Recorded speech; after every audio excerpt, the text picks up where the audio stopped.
ਅੱਜ ਅਸੀਂ ਕਲਾਸ 8 ਦਾ ਚੈਪਟਰ 4 ਕਰਾਂਗੇ ਜਿਸ ਦਾ ਨਾਮ ਆ ਸਾਡੀ ਖੇਤੀਬਾੜੀ। ਠੀਕ ਹੈ, ਇਹ ਵੀਡੀਓ ਤੁਹਾਡੇ ਸੀਟੈਟ ਤੇ ਪੀਟੈਟ ਲਈ ਮੋਸਟ ਇੰਪੋਰਟੈਂਟ ਆ। ਹਾਂਜੀ, ਪਹਿਲੇ ਦੇਖਾਂਗੇ ਖੇਤੀ ਦੀਆਂ ਕਿਸਮਾਂ। ਖੇਤੀ ਕਿੰਨੇ ਪ੍ਰਕਾਰ ਦੀ ਹੁੰਦੀ ਆ? ਸਥਾਈ ਖੇਤੀ, ਖੁਸ਼ਕ ਖੇਤੀ, ਸੰਘਣੀ ਖੇਤੀ, ਸਥਾਨਾਂਤਰੀ ਖੇਤੀ, ਗਿੱਲੀ ਖੇਤੀ, ਵਿਸ਼ਾਲ ਖੇਤੀ, ਮਿਸ਼ਰਤ ਖੇਤੀ, ਨਿੱਜੀ ਖੇਤੀ, ਸਾਂਝੀ ਖੇਤੀ, ਗੁਜ਼ਾਰੇਬੰਦੀ ਖੇਤੀ, ਬਾਗਬਾਨੀ ਖੇਤੀ, ਸਹਿਕਾਰੀ ਖੇਤੀ, ਬਗਾਤੀ ਖੇਤੀ ਤੇ ਵਪਾਰਕ ਖੇਤੀ। ਠੀਕ ਹੈ, ਇਹ ਆ ਖੇਤੀ ਦੀਆਂ ਕਿਸਮਾਂ। ਅੱਗੇ ਦੇਖੋ, ਖੇਤੀ ਨੂੰ ਕਿਹੜੇ ਤੱਤ ਪ੍ਰਭਾਵਿਤ ਕਰਦੇ ਹਨ? ਖੇਤੀ ਨੂੰ ਜਲਵਾਯੂ, ਧਰਾਤਲ, ਮਿੱਟੀ, ਸਿੰਚਾਈ ਸਹੂਲਤਾਂ, ਖੇਤੀ ਕਰਨ ਦੇ ਢੰਗ, ਮੰਡੀ ਦੀ ਸਹੂਲਤਾਂ, ਆਵਾਜਾਈ ਦੇ ਸਾਧਨ। ਠੀਕ ਹੈ, ਇਹ ਤੱਤ ਜਿਹੜੇ ਖੇਤੀਬਾੜੀ ਨੂੰ ਪ੍ਰਭਾਵਿਤ ਕਰਦੇ ਨੇ। ਜਲਵਾਯੂ ਕਿਵੇਂ ਦਾ ਵਾ? ਗਰਮ ਆ ਕਿ ਠੰਡਾ ਏ? ਮਿੱਟੀ ਦੀ ਕਿਸਮ ਕਿਹੋ ਜਿਹੀ ਆ? ਠੀਕ ਹੈ, ਸਿੰਚਾਈ ਕਿਹੜੇ ਢੰਗਾਂ ਨਾਲ ਕੀਤੀ ਜਾਂਦੀ ਆ? ਸਥਾਈ ਖੇਤੀ ਇੱਕ ਜਗ੍ਹਾ ਤੇ ਟਿੱਕੇ ਜਾਂ ਪੱਕੇ ਤੌਰ ਤੇ ਕੀਤੀ ਜਾਂਦੀ ਹੈ। ਇੱਕ ਜ਼ਮੀਨ ਵਿੱਚੋਂ ਹੀ ਬਾਰ-ਬਾਰ ਫਸਲਾਂ ਪ੍ਰਾਪਤ ਕੀਤੀਆਂ ਜਾਂਦੀਆਂ ਹਨ। ਇਸ ਸਥਾਈ ਖੇਤੀ ਨੂੰ ਹੋਰ ਕੀ ਕਹਿੰਦੇ ਹਨ? ਇਹਨੂੰ ਕਹਿੰਦੇ ਨੇ ਟਿਕਾਊ ਖੇਤੀ। ਠੀਕ ਹੈ, ਇੱਕ ਥਾਂ ਤੇ ਹੀ ਟੇਕੇ ਕੀਤੀ ਜਾਂਦੀ ਆ ਤੇ ਇੱਕੋ ਜ਼ਮੀਨ ਚੋਂ ਹੀ ਬਾਰ-ਬਾਰ ਫਸਲਾਂ ਪ੍ਰਾਪਤ ਕੀਤੀਆਂ ਜਾਂਦੀਆਂ ਵਾ। ਉਹਨੂੰ ਕਹਿੰਦੇ ਨੇ ਟਿਕਾਊ ਖੇਤੀ ਜਾਂ ਸਥਾਈ ਖੇਤੀ। ਅੱਗੇ, ਸਥਾਨਾਂਤਰੀ ਖੇਤੀ ਨੂੰ ਹੀ ਝੂਮ ਖੇਤੀ ਕਹਿੰਦੇ ਹਨ। ਇਹ ਬਿਲਕੁਲ ਸਹੀ ਆ, ਸਥਾਨਾਂਤਰੀ ਖੇਤੀ ਨੂੰ ਅਸੀਂ ਝੂਮ ਖੇਤੀ ਵੀ ਕਹਾਂਗੇ।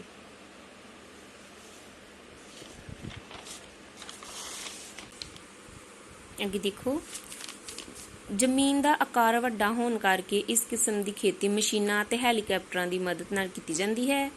ਇਸ ਪ੍ਰਕਾਰ ਦੀ ਖੇਤੀ ਸੰਯੁਕਤ ਰਾਜ ਅਮਰੀਕਾ ਵਿੱਚ ਹੁੰਦੀ ਹੈ। ਇਹ ਕਿਹੜੇ ਪ੍ਰਕਾਰ ਦੀ ਖੇਤੀ ਆ? ਇਹ ਆ ਵਿਸ਼ਾਲ ਖੇਤੀ। ਇਹਦੇ ਵਿੱਚ ਜ਼ਮੀਨ ਦਾ ਆਕਾਰ ਵੀ ਵੱਡਾ ਹੁੰਦਾ ਵਾ।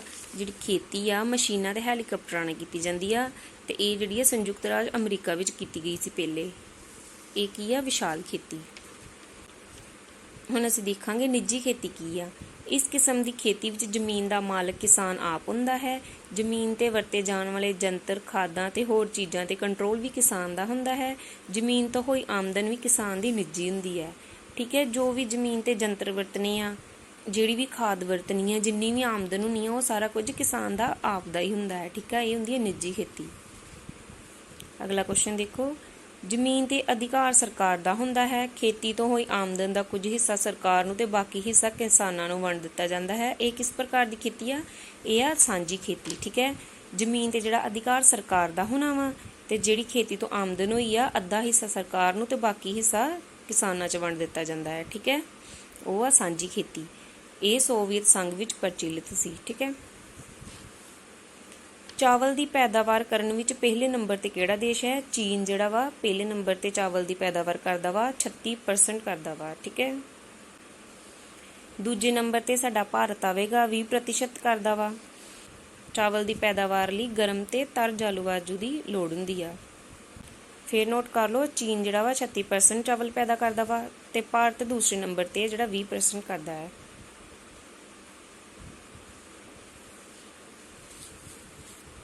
ਅੱਗੇ ਦੇਖੋ, ਮੱਕੀ ਦੇ ਪੌਦੇ ਦੀ ਉਤਪਤੀ ਕਿੱਥੇ ਹੋਈ? ਸੰਯੁਕਤ ਰਾਜ ਅਮਰੀਕਾ 'ਚ। ਪੰਜਾਬ ਦੇ ਮਾਲਵਾ ਖੇਤਰ ਵਿੱਚ ਕਪਾਹ ਨੂੰ ਕੀ ਕਿਹਾ ਜਾਂਦਾ ਹੈ? ਚਿੱਟਾ ਸੋਨਾ, ਵਾਈਟ ਗੋਲਡ। ਠੀਕ ਹੈ, ਪੰਜਾਬ ਦੇ ਮਾਲਵਾ ਖੇਤਰ 'ਚ।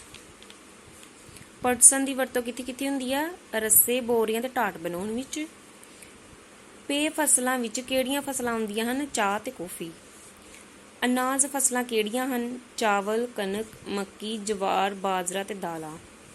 ਰੇਸ਼ੇਦਾਰ ਫਸਲਾਂ ਕਿਹੜੀਆਂ ਹੈ? ਕਪਾਹ, ਪਟਸਨ, ਸਣ। ਠੀਕ ਹੈ, ਇਹ ਤੁਸੀਂ ਨੋਟ ਕਰ ਲਿਓ।